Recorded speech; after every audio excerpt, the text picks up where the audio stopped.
मगर वो विद्या केवल मत संजीवनी विद्या शुक्राचार्य के पास थी, उसके पास और कहीं जगह गई नहीं। जो देवताओं के गुरु थे, देवताओं गुरु बृहस्पति थे, देवताओं के गुरु शुक्राचार्य थे, कोई अलग बात। और ये कृत्या या यक्षिणी साधना कि आप जो चाहे वह जीवन में मिले और हरदम ऐसा वैताल जो हमारे पास रहे और जो काम कहूं वह करे, ये गुरुनाथ के पास विद्या थी और यह अद्भुत विद्या थी। इस विद्या का मैंने जीवन उपयोग किया है, उसके फोटोग्राफ्स मेरे पास हैं। जब हिमालय में रहा तो मेरे पास कभी 2000 शिशु थे, कभी 3000 रहे, कभी 5000 रहे, कभी 4000 रहे, कभी 10,000 भी हुए।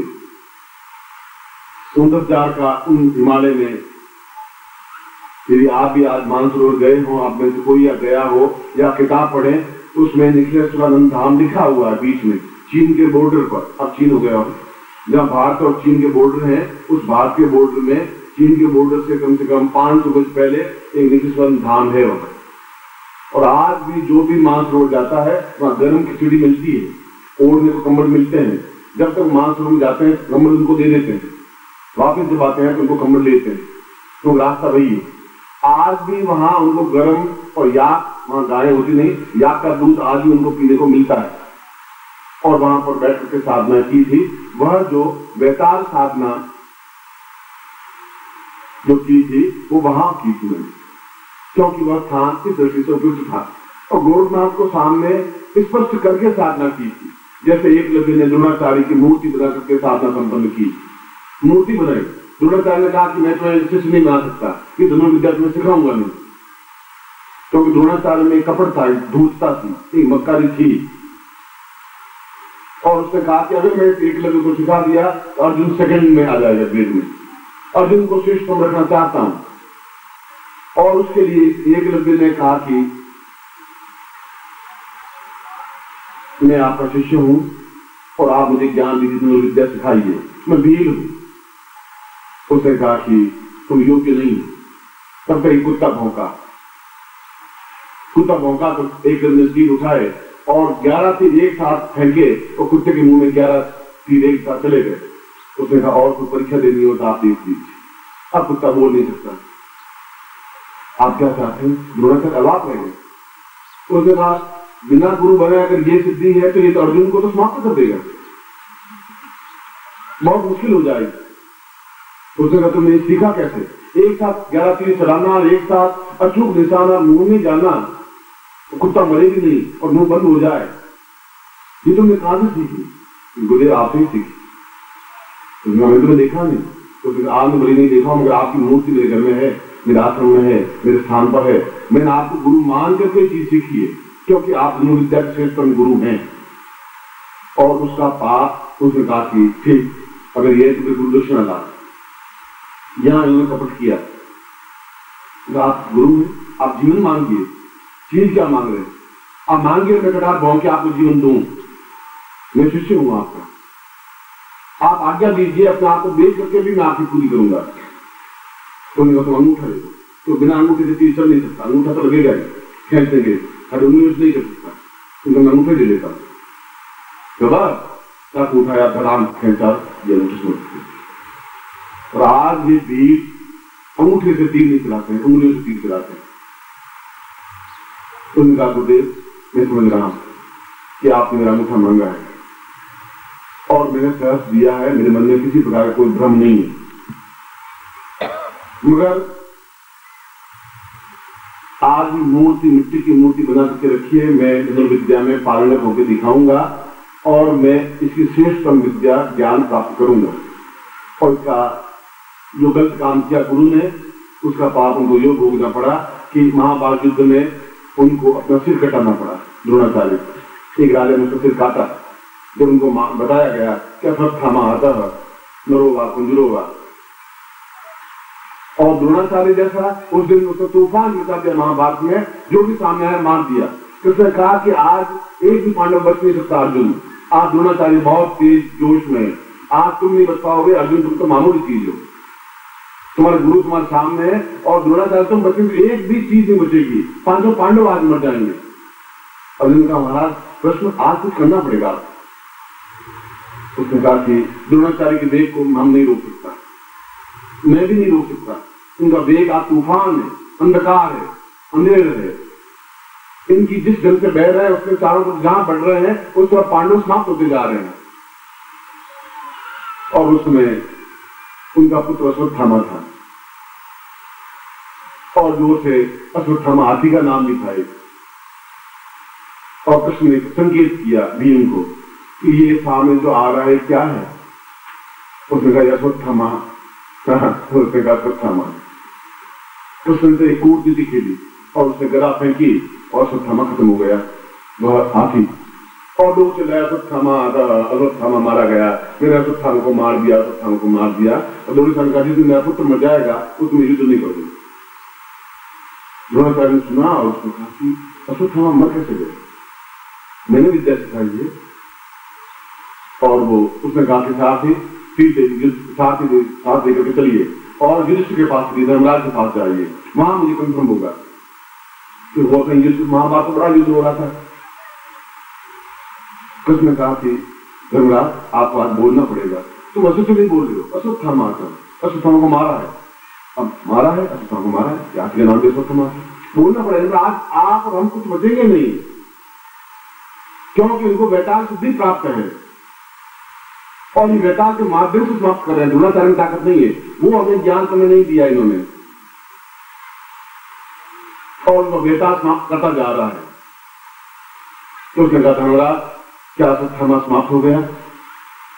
मैं अर्जुन की बात तो नहीं मान रहा हूं, मैं और किसी की बात नहीं मानता हूं, तो मुझे बताओ कि वास्तविकता क्या है। तो धर्मराज जोर से बोला अश्वत्थामा आता है, फिर धीरे से बोला नरो बात मंजूर होगा, हाथी था या मनुष्य था ये मैं नहीं कह सकती, और अश्वत्थामा आता। और द्रोणाचार्य ने तीर उठा के धनुष उठा के नीचे रख दिया, अपना मुकुट उतार के नीचे रख दिया। एकदम से हाहाकार मच गया और एक राजा उठा, विराट का राजा, और उसने सिर काट के धराम द्रोणाचार्य। और नहीं काटते पांडव नहीं बच सकते थे, मगर वह द्रोणाचार्य ने वहां जो छल किया था उस छल का फल उनको भुगतना पड़ा हुआ है। आप झूठ छल करेंगे मिट नहीं सकता। और वैताल ने कहा कि और मरते मरते द्रोणाचार्य ने कहा कि वैताल ये कैसे हो गया? उनका महाराज आपने छल किया, मैं तो आपके साथ में था, मैं फिर भी मैं आपके सिर को लेके जा रहा हूं। उनका सिर और शरीर मिला नहीं, वैताल उनको लेके गया। मैं जीवन पर्यंत वैताल उनके साथ में रहा, उनका कार्य किया, असंभव से असंभव कार्य किया।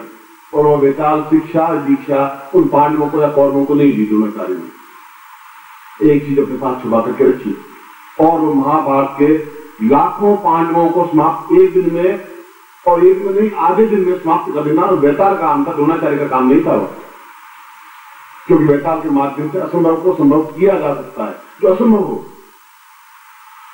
यह जो वैद्यनाथ का मंदिर है बिहार में, वैद्यनाथ का मंदिर एक योगी ने वैताल के सहारे से लाके स्थापन किया है। अगर रावण ने यहाँ स्थापन किया वैद्यनाथ को, तो उनको वैताल सिद्धि रावण को ज्ञात थी, रावण के बाद ही वैताल सिद्धि समाप्त हो गई। वह शंकराचार्य था। ये एक लंबी कहानी है कि कैलाश पर्वत से उठा के लाना और फिर वहां रख देना, ये मजबूरी थी रावण की, ये सिर्फ की एक चतुरता थी। और वो वैद्यनाथ कहलाया क्योंकि वहां जड़ी बूटियां बहुत ज्यादा थी। अगर बिहार में आप जाए तो वैद्यनाथ द्वारा ज्योतिर्लिंगों में से ज्योतिर्लिंग थे। वह वैताल सिद्धि के माध्यम से पूरे कैलाश पर्वत को उठा करके ले आया। किसने कहा मैं रावण के साथ नहीं चलूंगा? उसने कहा आप, मैं कैलाश पर्वत पे उठा के ले चलाऊंगा। तो तुम्हें ताकत है? मुझे ताकत है क्योंकि मैंने वैताल सिद्धि प्राप्त की है। बोलना भगवान की चुप रह गए, मौन रह गए, कोई सामने चारा नहीं। और उसे पूरे पहाड़ को कैलाश को उठा करके लाके खड़ा कर दिया, रख दिया। हनुमान को सिद्धि प्राप्त थी और पूरा द्रोणगिरी पर्वत उठा करके ले आए। ये कौन सी जड़ी बूटी संजीवनी हमें मालूम नहीं, राम आप देख लीजिए, इसमें से जड़ी बूटी आप निकाल लीजिए, इस पहाड़ को उठा के ले आए। जो असंभव काम हो वह जीवन में जीतना, सफल होना और कोई सहायक होना, ये जरूरी। ये सहायक केवल वैताल साधना के माध्यम संभव है, क्योंकि भूत साधना भी करते हैं, भूत भी सहायक होते हैं। प्रेत भी सहायक होते हैं। आप भूत को भी अपने वश में नौकर को रखते हैं, वैसे भूत को भी नौकर रखिए। नौकर तो फिर भी धोखा दे सकता है, भूत आपको धोखा नहीं दे सकता, वो आपको बराबर सहायता करेगा। और इस होली का समय कई भूत साधना करते हैं, भूत को सिद्ध करते हैं। जब मैं बड़ा लंबा समय हो जाएगा, जब मुझे भूत साधना करनी पड़ी शमशान में रहते हुए, तो एक बावड़ी थी। बावड़ी कहते हैं कि सीढ़ियां थी बहुत ज्यादा, फिर अंदर पानी होता है। यहाँ पर बावड़ियां, पहले बावड़ियां खुदाते थे, तालाब होते थे, कुएं होते थे, बावड़ियां होती थी। बावड़ियां का मतलब बहुत गहरे में पानी होता था और सीढ़ियां होती थी। कुएं में पानी सूखे जाता है, उसमें उतरा जाता है। उस बावड़ी में मैं रोज सुबह 3 बजे स्नान करने चला जाता था और उसमें भूत साधना कर रहा था। भूत को सिद्ध करना यानी भूत को कंट्रोल करना, नियंत्रण करना। आप तनख्वाह देकर नौकर को नियंत्रण करते हैं, उस भूत को नियंत्रण करने का मतलब है कि वो हमारा काम करे। और उसमें जाता था 3 बजे सोता, तो बावड़ी के पेट नीचे की सीढ़ियों पर 3-4 सीढ़ियों ऊपर एक आदमी चादर ओढ़े हुए सोया हुआ। तो मैंने सोचा कोई साधु होगा, सोया होगा। जंगल का समय, जंगल की शाम, मैं उसके पास में से स्नान करने के नीचे उतरा। मैं समझा 4 बज गए, उसमें बचे थे 2:30 बजे थे। और 4 बजे के बाद में भूत वगैरह कम दिखाई देते हैं। तो जो ही मैं उसके पास निकला, वो उठा एकदम से मेरे सिर पर, जैसे मार ना हो। ये कैसे हो गया? शरीर में ताकत था, दुष्ट था, ऐसा कमजोर नहीं था। और सन्यासियों के शरीर अष्टपुष्ट होते ही, न कोई चिंता, न कोई टेंस जैसा कोई चीज है। बाद में बना टेंशन, खाया पिया ऐसी तुम्हारी जो राब अच्छा था, भीख मांग के दिया कटोला, अरे घी लाता नहीं लाता, दूध मक्खन से लाओ, बस संभाल, बस अच्छा मक्खन खाना, छाछ वाछ, भोजन से गदास आरम, बस पहले घी पी लीजिए, ऊपर ढक्कन देने के लिए 1 आध रोटी खा लीजिए, घी बाहर नहीं निकले। सन्यासी का यही पहले, आपको भी यही सलाह दे रहा हूं, 1 रोटी लास्ट में खानी चाहिए, जैसे घी कहीं बात चलके नहीं बात। और कहां से आएगा तो मैं वाइफ जाए, ये आपको चिंता करनी होती। मगर मैं वैसा साल करवा रहा हूं चिंता से। तो भूत एकदम से लिपटा तो युद्ध हुआ, और वह सीढ़ियों पर, मैं भी नंगे बनी था, एक छाला लपेटा हुआ, तो 3 बार मुझे सीढ़ियों पर पटकता, 1 बार मैं भी उसको पटकता, और 3 बार पटकते सारी हड्डियां एकदम से मरत आकर से पटकता, और सीढ़ियां आधे घंटे तक युद्ध इस प्रकार लड़ाई झगड़ा होता रहा। क्योंकि मैं उसको कंट्रोल करना चाहता, उसकी चोटी हाथ में आ जाए, और अपनी चोटी को बचाने के लिए मुझे गिरा था। फिर क्षण ऐसा आया कि 2 बार वह मुझे गिरा था, 1 बार मैं गिरा था। फिर करीब 3:30 बजे एक ऐसा समय आया कि 1 बार हुआ, 1 बार, 4 बजे आखिर उसको 3 या 4 बार पटका और 1 बार में पटका, फिर 4 बार 5 बार पटका, और फिर उसकी चोटी हाथ में आ गई। तो उसने एकदम से कहा कि आप क्या चाहते? मैं अब क्या चाहूँ सर, हड्डियां दूर कर दी। 1.5 घंटे तक तुमसे युद्ध करता रहा, चाहूँ कि अब ये चाहूंगा कि तुम मेरे कंट्रोल में रहेगा, और कुछ नहीं चाहूंगा। ये साधना वादना हो गई पूरी, और जोर से खेलता और चोटी हाथ में आ गई। उसने कहा मैं आपसे वचनबद्ध होना चाहता हूँ, मैं वचनबद्ध ये है कि तुम 5 साल मेरे वश में रहोगे, 5 साल जो मैं आज्ञा दूंगा और तुम काम करोगे। तो उसने कहा मैं आज्ञा पालन करूंगा, मैं ये मंत्र बोलूंगा तुम्हें आना पड़ेगा, तो मैं आऊंगा। जो 2-3 वचन देते हैं वो साधना में लिए, और मैं डुबकी लगाई, स्नान किया, और फिर अगर 5 साल तक वह जो भी कार्य सौंपा उसने किया। और फिर पास में गांव था, और एक बहुत अच्छे बड़े ब्राह्मण थे, उनके घर गया। उनके क्या हुआ, आप बहुत छिल गए? उसने कहा तो हल्दी में दूध डाल के पिला मुझे पहले, बाकी छोड़। तो महीने भर को दूध हल्दी में डाल के पीता रहा, तब आपकी हड्डियां ठीक ठाक हुई। मुझे भूत को कंट्रोल तो किया ही, 5 साल तक उसको भी पूरी जिंदगी का नाम बचाया, छोड़ा एक नहीं। कोई काम नहीं है तो तुम तो खिलाए नहीं जा, या पेट पे चढ़ नीचे, पेट पे चढ़, क्योंकि जो ही काम करके ला आगे काम बताता हूँ। काम को सौंपना पड़ता है, खाली भूत बैठ नहीं सकता। और काम को रजाइयां ले जाएगा आ जाएगा, और बोलिए चादर ले आएगा, कहीं से चोर करके ले आएगा।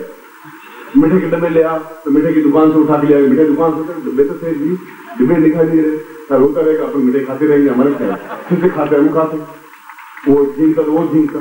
मैं चिंता करता भी नहीं सन्यासी में, उसको यही कहता सारे दूसरे गुरुओं के जो सन्यासी थे वो रात को छुटते, हमारे 2-2 कंबल रजाइयां ओढ़ के सोते, वैसे से दौड़ दौड़ के मेरे पास आते, मुझे आपको गुरु बनाना चाहता हूँ।